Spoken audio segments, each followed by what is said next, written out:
앞선 영상에서 김장 배추 재배에 대해 자세히 알아보았습니다. 대표적인 김장 작물에는 김장 배추 말고도 김장무를 들 수 있습니다. 김장무는 김장 배추보다 재배하기가 쉬워 초보 농부들도 어렵지 않게 도전해 볼 수 있는 작물 중 하나입니다. 오늘은 김장무 심는 시기 및 재배 방법에 대해 자세히 알아보겠습니다. 먼저 김장무 재배 환경에 대해 알아보겠습니다. 무는 서늘한 기후를 좋아하지만 추위와 더위에 약한 작물입니다. 무는 15에서 35도 온도에서 싹이 발아하며 40도 이상의 온도에서는 싹이 발아하지 않습니다. 무 생육 적정 온도는 17에서 20도이며 다 자란 무는 0도에서 동해 피해를 받을 수 있으니 참고하시기 바랍니다. 토양 수분은 60에서 80%가 적당합니다. 토양 수분이 많으면 뿌리 호흡에 의해 산소가 감소하면서 이산화탄소 농도가 높아져 뿌리 생육을 방해합니다. 반대로 무생육 기간 동안 토양이 건조하면 뿌리가 터지며 품질 저하와 수확량 감소를 초래합니다. 또한 가뭄 상태가 지속되면 생육 저하뿐만 아니라 쓴맛과 매운맛이 강해집니다. 일조량도 수분과 못지않게 무생육에 매우 중요합니다. 무의 광포화점은 5만 럭스로 다른 작물에 비해 강한 일조량을 요구하는 작물입니다. 일조가 많으면 지상부 잎이 잘 자라고 뿌리가 충실히 굵어집니다. 반면 일조가 적으면 양분의 공급이 적어져 뿌리가 굵어지는 것을 저해하고 수량이 감소합니다. 무의 적정 토양 산도는 pH 5.5에서 6.8로 약한 산성 토양에서 잘 자랍니다. 토양이 깊고 보수력이 좋으며 물 빠짐이 좋은 토양과 점토 성분이 25에서 50%인 토양에서 잘 자랍니다. 단단한 토양에서는 무가 딱딱해지고 광택이 불량한 무가 나오며 끈끈하고 차진 토양에서는 무가 구부러지거나 수확 전에 터지며 뿌리 썩음 현상 등이 발생하기 쉽습니다. 다음은 김장무 심는 시기에 대해 알아보겠습니다. 김장 배추의 경우 모종을 심는 것을 추천드렸지만 김장무 경우에는 씨앗을 파종하는 것을 추천드립니다. 김장무 재배 기간은 70일 정도로 김장 배추 모종 심는 시기와 같은 시기에 파종을 해주면 됩니다. 중부 지방의 경우 10월 하순쯤에 된설이가 오기 때문에 무생육 기간을 고려했을 때 일반적으로 처설을 전후로 하여 파종을 해줍니다. 추위가 늦게 오는 남부지방의 경우 8월 하순에서 9월 초순 사이 파종을 하여 설이가 오기 전 12월 초순까지도 수확을 합니다.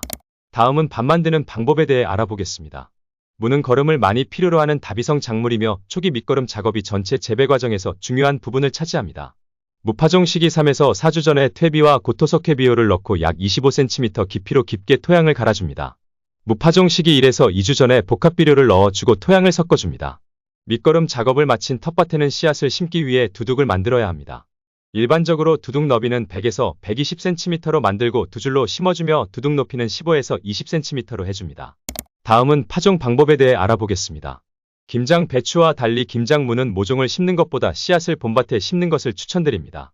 무와 같은 뿌리 채소일 경우 모종을 심는 경우 뿌리가 곧게 자라지 못하는 경우가 많으며 가랑이 무가 생길 수 있기 때문에 씨앗을 봄밭에 심는 것이 뿌리가 활착하는 데 도움이 됩니다. 씨 파종하는 방법에는 전뿌림 방식과 줄뿌림 방식이 있습니다. 일반적으로 전뿌림 방식으로 파종하며 포기 간의 간격을 25cm로 구덩이를 2cm 정도 만들고 씨앗을 3-4개 심어줍니다. 씨앗은 2cm 간격으로 삼각형이나 사각형으로 뿌려주고 1cm 정도 흙을 덮어줍니다. 줄뿌림 방식은 2cm 깊이의 씨앗을 1cm 간격으로 한 개의 씨앗을 올려놓고 1cm 정도 흙을 덮어줍니다. 다음은 물주기 방법에 대해 알아보겠습니다. 무는 배추보다 더 많은 물을 요구하는 작물이기 때문에 물주기 작업이 매우 중요합니다. 특히 김장무 재배 기간에는 날씨가 건조하기 때문에 더욱 물주기 작업에 신경을 써야 합니다. 김장무는 많은 병해가 발생하지만 물주기 작업만으로도 각종 병해를 예방할 수 있습니다. 2에서 3일 주기로 물을 주며 물을 한꺼번에 주는 것보다 3-4번에 나누어서 흠뻑 주어야 합니다. 다음은 솎아주기와 웃거름 주기에 대해 알아보겠습니다. 김장무 솎아주기 작업은 재배 과정에서 총 2번 진행해 줍니다. 1차 솎아주기는 파종 후 15일 전후에 본잎이 2장에서 3장 정도 되었을 때 2포기 정도를 남겨두고 솎아줍니다. 이때 어린 묘에 닿지 않도록 유기질 퇴비에 복합비료를 섞어 1차 웃거름을 줍니다. 웃거름을 줄 때 무뿌리에 너무 가깝게 비료를 줄 경우 뿌리가 썩거나 포기가 말라 죽는 피해가 생길 수 있으니 포기에서 조금 떨어진 곳에 구멍을 뚫어주거나 비 오기 전날쯤에 두둑 1안간의 바닥에 그냥 뿌려주어도 됩니다. 2차 솎아주기는 본잎이 6-7장 되었을 때 마지막 한 포기만 남겨두고 솎아줍니다. 이때 솎음을 한 무는 음식재료로 사용하며 솎아주기 작업 시 잔뿌리가 손상되지 않게 주의하며 아래 부분을 부드러운 흙으로 복토해줍니다. 2차 웃거름은 2차 솎아주는 시기나 솎음을 한 후 15일 정도 지나 생육 상황을 보아가면서 주면 됩니다. 이 시기에는 무뿌리가 본격적으로 자라는 시기이므로 칼이 성분이 많이 필요한 시기입니다. 솎아주기 작업을 하고 나면 무가 똑바로 설 수 있도록 북주기 작업을 해주고 텃밭의 잡초 제거를 위해 김매기 작업도 같이 실시해주는 것이 좋습니다. 다음은 김장무 생리장애에 대해 알아보겠습니다. 붕소결핍증은 토양이 산성화되어 있거나 석회를 과다하게 사용하거나 붕소가 부족하였을 때 발생합니다. 그리고 뿌리 비대가 시작될 때 새잎이 안쪽으로 말리고 잎자루와 무뿌리 표면에 부스럼 딱지가 발생합니다. 방제 방법으로는 물 1000kg에 붕산 3g을 녹여 옆면 살포하고 파종 전에 적정한 밑거름을 시비합니다. 뿌리 터짐은 내부 조직이 외부 조직보다 비대가 빠를 때 발생하고 질소 비료를 과다 사용하게 되면 발생합니다. 방제 방법으로는 파종 전에 적정한 밑거름을 시비하고 밭을 깊이 갈아줍니다. 가랑이무는 미숙태비에 의해 발생하고 선충이나 풍뎅이 유충 등 토양 해충이 뿌리를 가해 시 발생합니다. 방제 방법으로는 밭 만들기 작업 시 토양살충제를 반드시 사용합니다. 바람들이는 동화 양분 축적이 충분하지 못할 때 발생하고 야간의 고온 현상으로 뿌리 생육이 정지되거나 양분 과다 소모로 발생합니다. 방제 방법으로는 조기 파종 시 수확을 너무 늦추지 않게 주의합니다. 다음은 김장무 주요 병해에 대해 알아보겠습니다. 균핵병은 생육 초기에는 잎자루와 잎에서 발생하고 감염 부위에 흰 균사가 자라면서 식물체가 물러썩고 추후 부정형 검은 균핵이 형성됩니다. 방제 방법으로는 병든 식물체와 주변 흙을 일찍 뽑아내어 땅속 깊이 묻어주고 연작을 피하고 윤작을 합니다. 흰무늬병은 잎의 표면에 회갈색의 작은 병무늬가 생겨 점차 확대되며 백색의 원형 다각형의 병반으로 되고 오래된 잎에서 먼저 발생하며 병반이 종이처럼 하얗게 됩니다. 방제 방법으로는 병든 잎은 조기 제거하고 생육 후기에 비료기가 떨어지지 않도록 충분히 시비합니다. 세균성 검은 무늬병은 수침상에 작은 반점이 형성되고 추후 회갈색의 잎맥 주변에 부정다각형의 병반이 발생합니다. 방제 방법으로는 건전한 종자를 사용하고 생육중기 동수화제를 사전에 뿌려 예방합니다. 노균병은 초기에 연맥 주변부터 청백색의 병반을 형성하고 후에 회백색의 병반으로 변합니다.